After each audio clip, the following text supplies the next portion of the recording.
പിതാവും പുത്രനും പരിശുദ്ധാത്മാവുമായ ത്രിയേക ദൈവത്തിന്റെ തിരുനാമത്തിന് എന്നേക്കും മഹത്വമുണ്ടായിരിക്കട്ടെ. ആമേൻ. കർത്താവിനാൽ ഏറ്റവും അനുഗ്രഹിക്കപ്പെട്ട പ്രിയ സഹോദരങ്ങളെ, 3 നോമ്പ് ആരംഭിക്കുകയാണ്.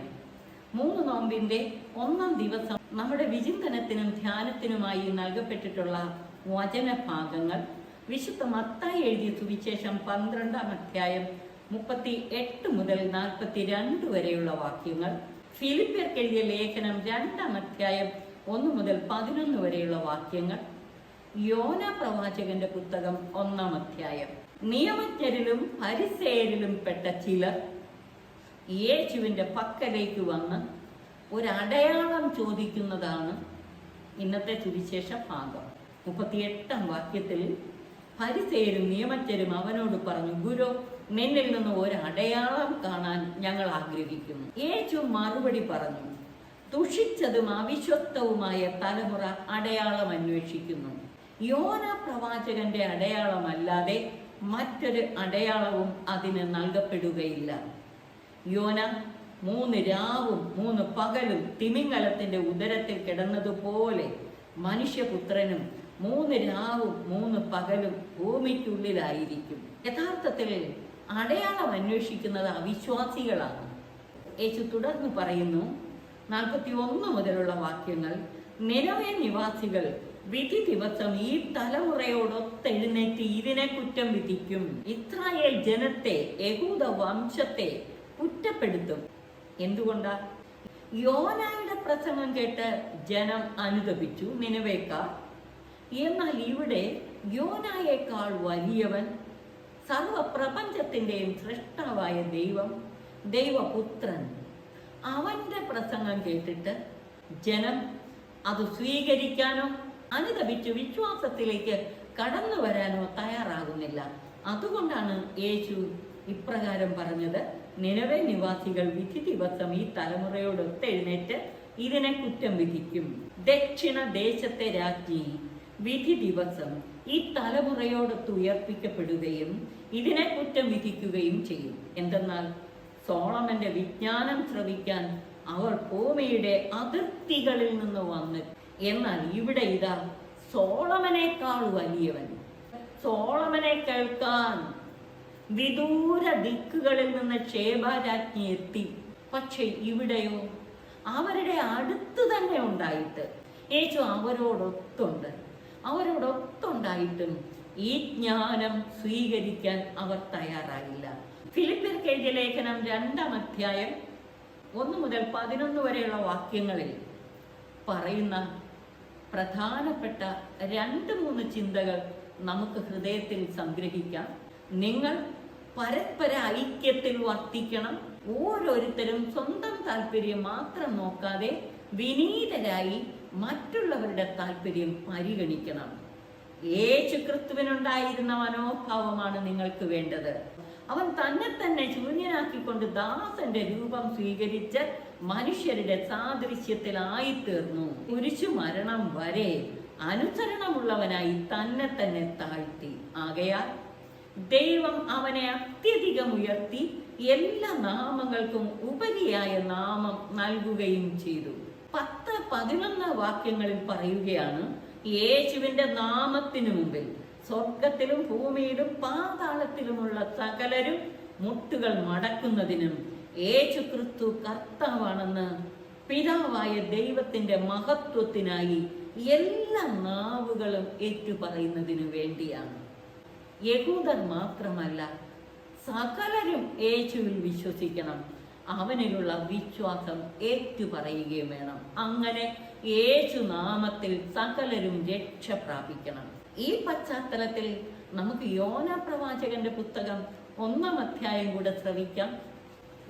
കർത്താവ് യോനയെ വിളിച്ച് നിനവേയിൽ പോയി പ്രസംഗിക്കുവാൻ അയക്കുവാൻ ആഗ്രഹിച്ച് അവനെ വിളിച്ചപ്പോൾ യോന താർഷീഷിലേക്ക് ഓടി കർത്താവിന്റെ സന്നിധിയിൽ നിന്ന് മറയാൻ ഒരുങ്ങി.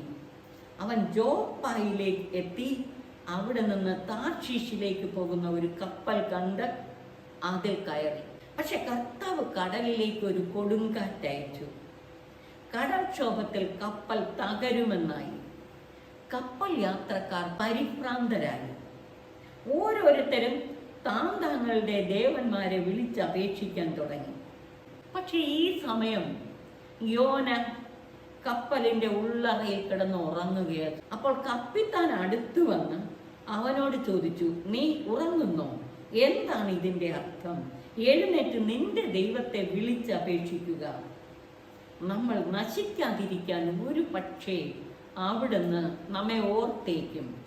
അനന്തരം അവർ പരസ്പരം പറഞ്ഞു, ആര് നിമിത്തമാണ് നമുക്ക് ഈ അനർത്ഥം വന്നുപെട്ടത്? അവർ നറുക്കിട്ടു. അപ്പോൾ യോനായുടെ പേര് വീണു. അപ്പോൾ അവർ യോനായോട് ചോദിച്ചു, ആര് നിമിത്തമാണ് ഈ അനർത്ഥം നമ്മുടെ മേൽ വന്നത്? നിന്റെ തൊഴിൽ എന്താണ്? നീ എവിടെ നിന്ന് വരുന്നു? നിന്റെ നാട് ഏതാണ്? നീ ഏത് ജനതയിൽപ്പെടുന്നു? അപ്പോൾ അവൻ പറഞ്ഞു, ഞാനൊരു എബ്രായനാണ്. കടലും കരയും സൃഷ്ടിച്ച സ്വർഗസ്ഥനായ ദൈവമായ കർത്താവിനെയാണ് ഞാൻ ആരാധിക്കുന്നത്. അപ്പോൾ അവർ അത്യധികം ഭയപ്പെട്ട് അവനോട് പറഞ്ഞു, നീ എന്താണ് ഈ ചെയ്തത്? അവൻ കർത്താവിന്റെ സന്നിധിയിൽ നിന്ന് ഓടി ഒളിക്കുകയാണെന്ന് അവൻ തന്നെ പറഞ്ഞ് അവർ അറിഞ്ഞു.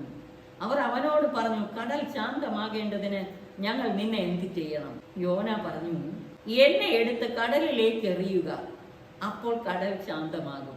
അവർ കർത്താവിനോട് നിലവിളിച്ച് പ്രാർത്ഥിച്ചു, കർത്താവേ, ഇവൻ നിമിത്തം ഞങ്ങൾ നശിക്കാൻ ഇടയാകരുത്. എന്നാൽ നിഷ്കളങ്ക രക്തം ചിന്തി എന്ന കുറ്റം ഞങ്ങളുടെ മേൽ വരാനും ഇടയാകരുതേ.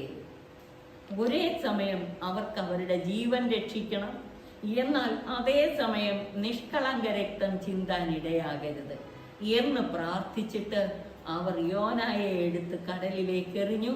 അപ്പോഴേക്കും കടൽ ശാന്തമായി. 17-ാം വാക്യത്തിൽ പറയുന്നു, യോനായെ വിഴുങ്ങാൻ കർത്താവ് ഒരു വലിയ മത്സ്യത്തെ നിയോഗിച്ചു.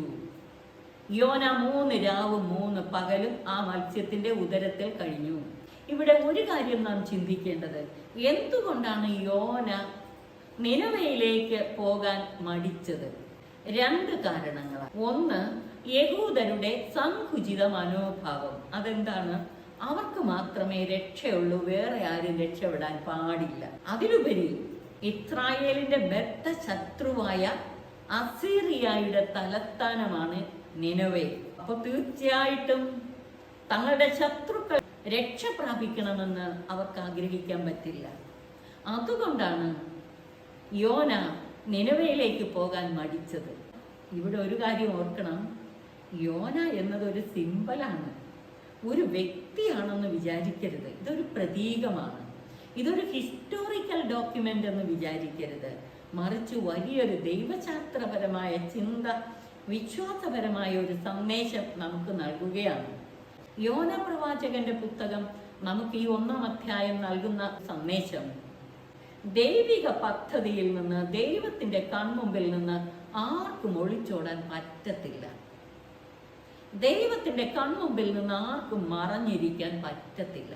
രണ്ടാമതായി, യഹൂദരുടെ സങ്കുചിത മനോഭാവത്തിനെതിരായി, അതായത് രക്ഷ യഹൂദർക്ക് മാത്രം.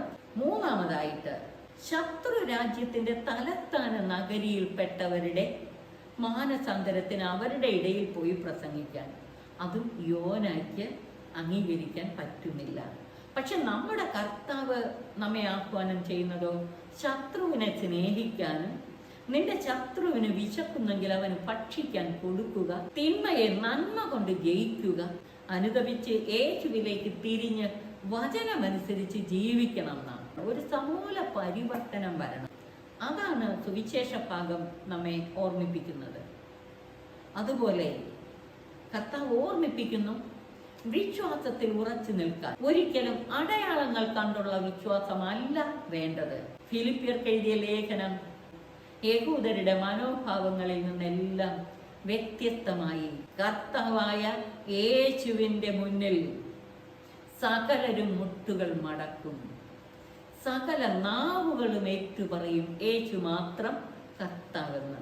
ഈ 3 നോമ്പിന്റെ ആരംഭത്തിൽ നമുക്ക് ഇപ്രകാരം ഒരു വിശ്വാസ നവീകരണത്തിലേക്കും യേശു കർത്താവാണെന്ന് സകലരെയും അറിയിക്കുവാനും, യോനായെ പോലെ ഒളിച്ചോടാതെ സകലരോടും സുവിശേഷം അറിയിക്കുവാനും യേശു കർത്താവാണെന്ന് എല്ലാവരും ഏറ്റുപറയുവാനും ഇടവരണം. നാം വ്യക്തിപരമായ ജീവിത പരിവർത്തനത്തിലേക്ക് വരണം. സകലരെയും അനുതാപത്തിലേക്ക് ക്ഷണിക്കണം. യേശുവിലുള്ള വിശ്വാസത്തിലേക്ക് ആനയിക്കണം. അങ്ങനെ ദൈവഹിതം നിവർത്തിയാക്കുവാൻ നമുക്ക് ദൈവത്തിന്റെ കരങ്ങളിലെ ഉപകരണങ്ങളാകാം. സർവശക്തൻ നമ്മെ അനുഗ്രഹിച്ച് ആശീർവദിക്കട്ടെ. പിതാവിനും പുത്രനും പരിശുദ്ധാത്മാവിനും സ്തുതി, ആദിമുതൽ എന്നേക്കും ആമേൻ.